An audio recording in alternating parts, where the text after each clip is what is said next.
ច្បាប់សារ៉ាមេរិកប្រកាសត្រៀមធ្វើសង្គ្រាមទ្រង់ទ្រាយធំសង្គ្រាមងាយចាប់ផ្ដើមក៏ប៉ុន្តែពិបាកនឹងបញ្ចប់ខណៈដែលសង្គ្រាមជុំទី2រវាងសារ៉ាមេរិកនិងប្រទេសអ៊ីរ៉ង់ឈានដល់កម្រិតប្រកាសអាសន្នការវាយប្រហារកាន់តែរីករាលដាលស្ទើរតែពេញតំបន់បច្ចឹមបូព៌ាខណៈដែលអ៊ីរ៉ង់ក្រពុលមុខបាញ់រះទាញប្រទេសក្បែរខាងឲ្យចូលក្នុងសង្គ្រាមឲ្យតែមានមូលដ្ឋានទ័ពនិងមូលដ្ឋានយោធារបស់សហរដ្ឋអាមេរិកអ៊ីរ៉ង់បាញ់កំទេចមិនយល់មកប្រទេសដែលជាម្ចាស់ផ្ទះឡើយការបាញ់ផ្លូវដាក់គ្នាបែកផ្កាភ្លើងពេញអាកាសឈានទៅដល់13ថ្ងៃហើយក៏ប៉ុន្តែរកមិនទាន់ឃើញជើងឯកជាម្ចាស់ជ័យជំនះនៅឡើយទេស្របពេលសារ៉ាមេរិកបាញ់ផ្លូវអ៊ីរ៉ង់បាញ់រះសម្លាប់និងរបួសជារៀងរាល់ថ្ងៃយោងតាមការចេញផ្សាយរបស់ New York Times នៅថ្ងៃទី24ខែកក្កដាឆ្នាំ2025នេះបានដឹងថាអ៊ីរ៉ង់បានបដិសេធទាំងច្រើនចោលសំណើបទឈប់បាញ់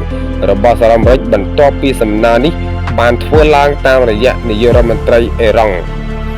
លោកអាលីអាល់ហ្ស៊ូដានីនៅក្នុងកំឡុងពេលដែលបំពេញទស្សនកិច្ចផ្លូវការនៅទីក្រុងអេតេរ៉ង់នេះបើតាមទីភ្នាក់ងារសារព័ត៌មានអាណាដូលូបានរាយការណ៍ថាការបដិសេធសំណើនេះបានកើតឡើងខណៈដែលមានការប្រយុទ្ធគ្នារវាងកងទ័ពសហរដ្ឋអាមេរិកនិងអ៊ីរ៉ង់បានបន្តអូសបន្លាយពេលជិត2សប្តាហ៍ហើយនៅតែមិនទាន់មានសញ្ញាថាស្ថានភាពឬស្ថានភាពនោះមានភាពធូរស្រាលនៅឡើយទេដល់ឡែកយោងតាមព័ត៌មាន New York Times ដែលបានដកស្រង់សម្ដីរបស់មន្ត្រីជាន់ខ្ពស់អ៊ីរ៉ង់និងអ៊ីរ៉ាក់មូលហេតុដែលអ៊ីរ៉ង់បដិសេធលើសំណើបទឈប់បាញ់របស់ប្រធានាធិបតី Donald Trump ដោយសារតែកិច្ចព្រមព្រៀងនោះមិនបានបញ្ជាក់ច្បាស់ថានរណានឹងជាអ្នកគ្រប់គ្រងច្រកសមុទ្រ Hormuz ដែលជាផ្លូវទឹកបញ្ជូនប្រេងនិងទំនិញដ៏សំ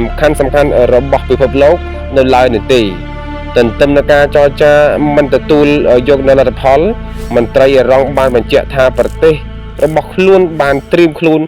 ឬជាស្រេចសម្រាប់ធ្វើសង្គ្រាមទ្រង់ទ្រាយធំប្រសិនបើសហរដ្ឋអាមេរិកនៅតែបន្តវាយប្រហារមកលើហេដ្ឋារចនាសម្ព័ន្ធសំខាន់របស់ប្រទេសអ៊ីរ៉ង់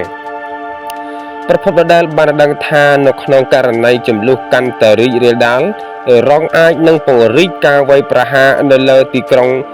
តេអាហ្សាវីវរបស់អ៊ីស្រាអែលហើយក៏អាចស្នើឲ្យក្រុមហូធីនៅយេម៉ែនបិទច្រកសមុទ្រ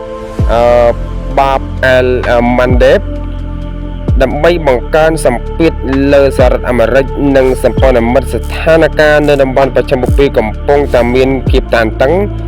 បន្ទាប់ពីលោក Donald Trump បានប្រកាសលុបចោលកិច្ចព្រមព្រៀងនិងបទឈប់បាញ់ជាមួយនឹងអ៊ីរ៉ង់កាលពីខែកក្កដាការសម្រេចចិត្តនេះនាំឲ្យកងទ័ពសហរដ្ឋអាមេរិកបានបើកការវាយប្រហារមកលើអ៊ីរ៉ង់អស់រយៈពេលជាង13យប់ជាប់គ្នាដែលបណ្ដាលឲ្យមនុស្សយ៉ាងហោចណាស់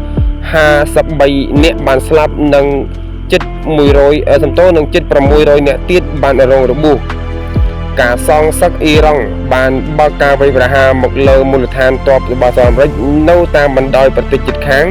ដែលធ្វើឲ្យការរំជូនប្រេងសកលនិងការហោះហើរនៅតំបន់បច្ចឹមបូព៌ាជួបនឹងការរំខាននិងរងផលប៉ះពាល់យ៉ាងធ្ងន់ធ្ងរ